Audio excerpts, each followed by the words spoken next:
Alright, hi, it's the man in the shack. Continuing on from the last piece, I wanted to run through the Dreadnoks as they sit in the pool right now.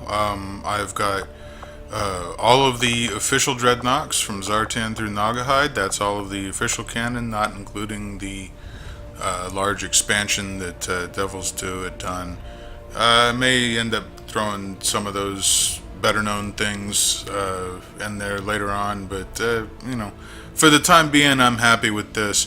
I just as soon leave off Nagahide, to tell you the truth, but I wanted to at least finish out the line there. Starting off with Zartan. Notice his face paint is Zartan's actual face paint. And there's some different hoods. This is the one that looks most like his. With a lot of the Dreadnoks, there was this. There's the I can't remember what it's called. The Resistance something or other. The first downloadable content that had a bunch of punk rock looking stuff and that got added to as uniforms and stuff. And these things work surprisingly well. Not even surprisingly, they work very well for the Dreadnoks, so we can get the very strange costumes, this sort of midriff bared thing that Zartan has, and a hood with some face paint and some pieces on his arms and stuff. This is actually a pretty darn good approximation. I've got a backpack, which if we could open it, maybe there'd be a face in there. Yeah, that's it. What we could do is this too, which would be kind of funny if we were to go to this and we were to say, "Ooh, I've been in the sun." Wait a minute. There we go. See, he's been in the sun. You left him outside. All right. Sorry. Anyway, there's Zartan and little sis, and who's a little more punk rock up top and a little less so downstairs. She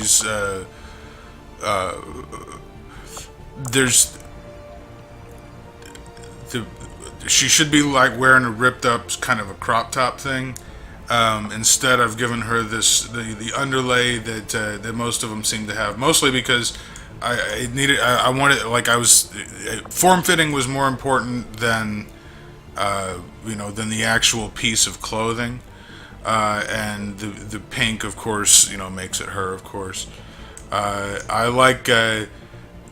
There's a few different ways to go with her hair. I like this one because a lot of the other ones are a little more gaudy.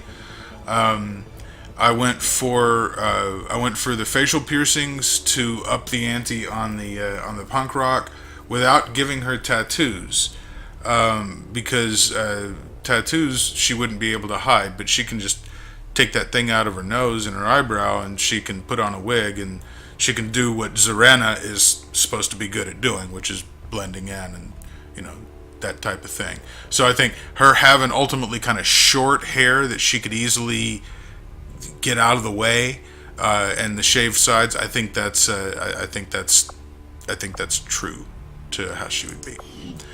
That's Zarana. Now their brother Xandar, who is the weird one, which is a strange thing to say after looking at those two, but Xandar has this face paint is again authentic to Xandar, and we can, because of the nature of this pack that we had, we can give him a bare chest and shoulder pads and kind of stuff on him, but a bare chest. So again, this is a very good representation of Xandar, and the hard luck attitude fits him too. Again, I don't use that in very many places, but I think it works on him. Yeah, so there's Xandar, and those are our three siblings, and we just call them unknowns. So here we get into the actual Dreadnoks, Wink and Blink and Nod, or Tom, Dick, and Harry, if you like, for our three main ones. Like when I was a kid, they always said Buzzer, Ripper, and Torch. That was the order in which they said them. But it's actually Torch, Buzzer, Ripper because of that. Wink and Blink and Nod, Tom, Dick, and Harry. That's where the it's pretty clear what order they're supposed to go in. So Torch was my favorite of those three, and his look is a pretty easy one to get. We've got the right facial hair, glasses, headband, a big black vest. Good, that's fine. And blue jeans. There's actual regular old blue jeans, which is super cool. And there we've got Torch. Now, it's like it doesn't quite match up. Those blue jeans are riding a little bit low on the invisible, on the invisible waist there. It's not immediately obvious, and if you look at it from different angles, you can't tell at all. And I'm letting it go because because all the elements are good. They're very good. And of course, he's got the cigarette so that he can use that to light his flamethrower, which he would have inside the game. Presuming you put him in there and made him do that. So, Buzzer, like Zorana, should almost have kind of a ripped up regular shirt. And there were some options, but I liked this better, giving him the coat that I've used in different places, the Reaper vest thing, and then just some more of the punk rock stuff. I couldn't, like, with Buzzer and with Ripper, like they're with Torch, he's pretty darn close to Torch's actual costume. With Buzzer and Ripper, and Zorana, I kind of had to make do because they had some pretty specific looking things. If I could have this, yeah, I don't know. He may bear some more work. But the face, I think, is good. I used to keep him with a goatee, but I think this is better. It's more true to his natural old look. But he's got the round glasses where Torch had the regular glasses. And then if we look at the third one in that little in the little trio, Ripper's got different glasses. So they're not exactly the square glasses that Ripper himself had, but I like these. And you line the three of them up, and they all have different elements. And Ripper, we've got a mohawk and we've got a beard, so that pretty much looks like Ripper. And the twitchy attitude, even better. It made him big.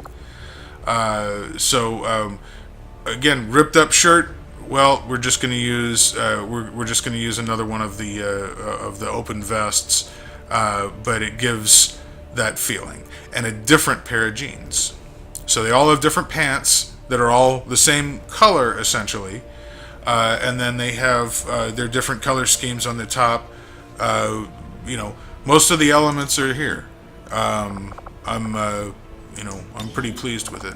Now, Monkey Wrench, the fourth one, who was actually my favorite design of all of them. I probably used him the most when I was a little kid. It's the same elements, right? We've got the vest used again, but I put a different torso thing on top of it. He should actually be covered in grenades and stuff, but I wanted to use this. That vest was more important than having grenades. And then putting something on top of it to differentiate his vest from the other two guys that were just wearing vests, well, it doesn't feel like they're wearing the same piece, even though they kind of are. His blue, I punched it up a little bit so it's not the same light blue as the others. He stands out too. We can put all four of them next to each other and they're not going to look the same. Thrasher, obviously his hair is different because he should have like a pompadour.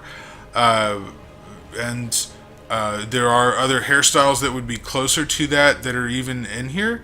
But This is the one that is two-tone, and I wanted to have the two-tone more than I wanted to have the correct shape. And Thrasher also gives us a chance to use some of the crazier elements with the feathers and the spikes and stuff. And this is an interpretation of Thrasher more than it is a perfect rendition. But I think it definitely captures him. I don't think it would look at it and think that it was anybody else. And, Thrasher's the kind of guy that I could see him, getting a haircut every once in a while and doing that.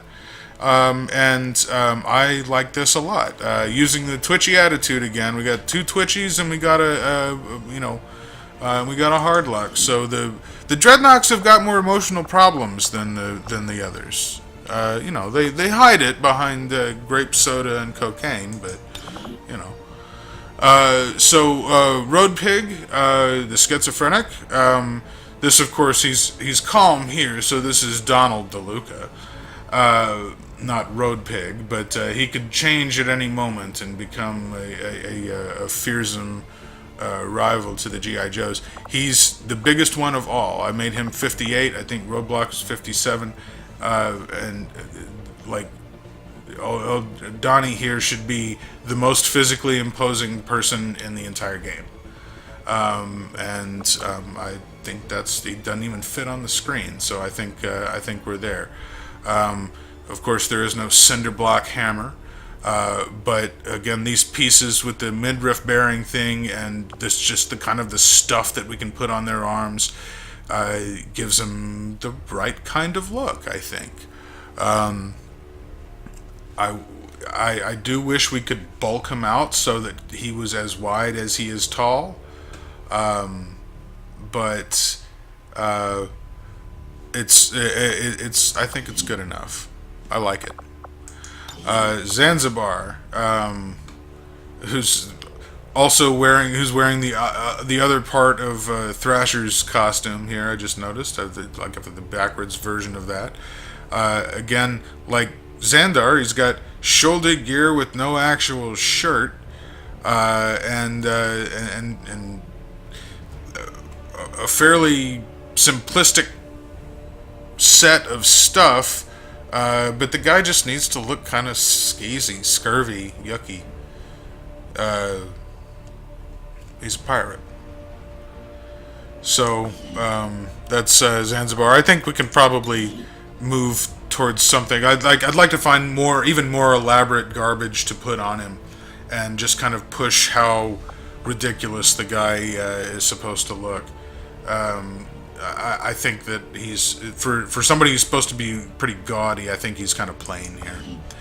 And then more plain, the one that doesn't fit, the one that I dislike in general, was another goddamn excuse to put in an animal, which we don't have in the game. So this guy is, this guy is just, a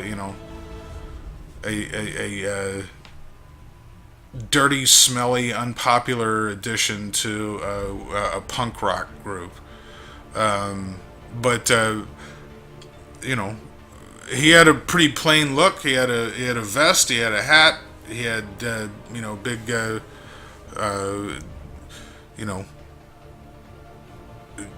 big whiskers and stuff. And he's and he's ready to kill some big game, I guess. I don't know. That's Naugahyde. So there we are. There's our main Dreadnoks. I'm very happy with Zartan's outcome. A lot of these others, there's some like with Xandar and Zanzibar and Road Pig and stuff. There's not a whole lot of options for things that we can do. There's some pretty crazy things in the game, though, and it's been a long time since I've really gone back and completely tried with those guys. I did redo a little bit of these as I was upgrading it for War of the Chosen, but for the most part, these designs have been set for a long time. And I may as well say here, look at Vance Wingfield, my one other sort of dark VIP that is not related to Cobra or the Dreadnoks or anything. But of course, from Operation Wingfield, from issue 5, I think, of the comics, it was, you know, I'm able to make a pretty darn good model of Vance Wingfield, and I could, you know, make a couple other people like his wife and like his lieutenant Carruthers or whatever, and like have them be other characters using this same look. But really, it's just this guy's just kind of a dark VIP.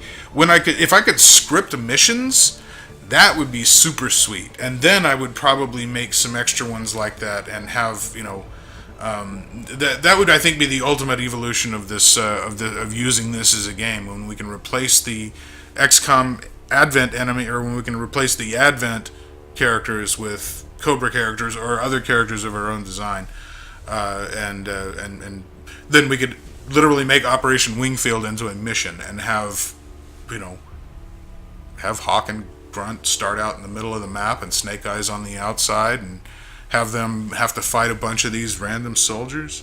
I think that'd be pretty neat. That'd be really cool.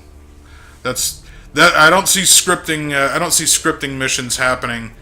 Probably, I think that it seems like something that, because they've been so good about allowing mods in XCOM 2, I think that they'll probably do that sort of thing with XCOM 3. That would be a wish for XCOM 3, is scriptable missions and vehicles. When we can get vehicles, oh boy, man, I love this game. Even with just this stuff, it gives us, you know, this is closer than I've ever been to like what I would feel like is a G.I. Joe game that really feels like playing with G.I. Joes, and the, you know, in that sort of abstract sense. So anyway, that's the Dreadnoks. I'll do one more of these little things with looking at the extra guys, and that'll be it. And we're in kind of countdown mode to release this thing.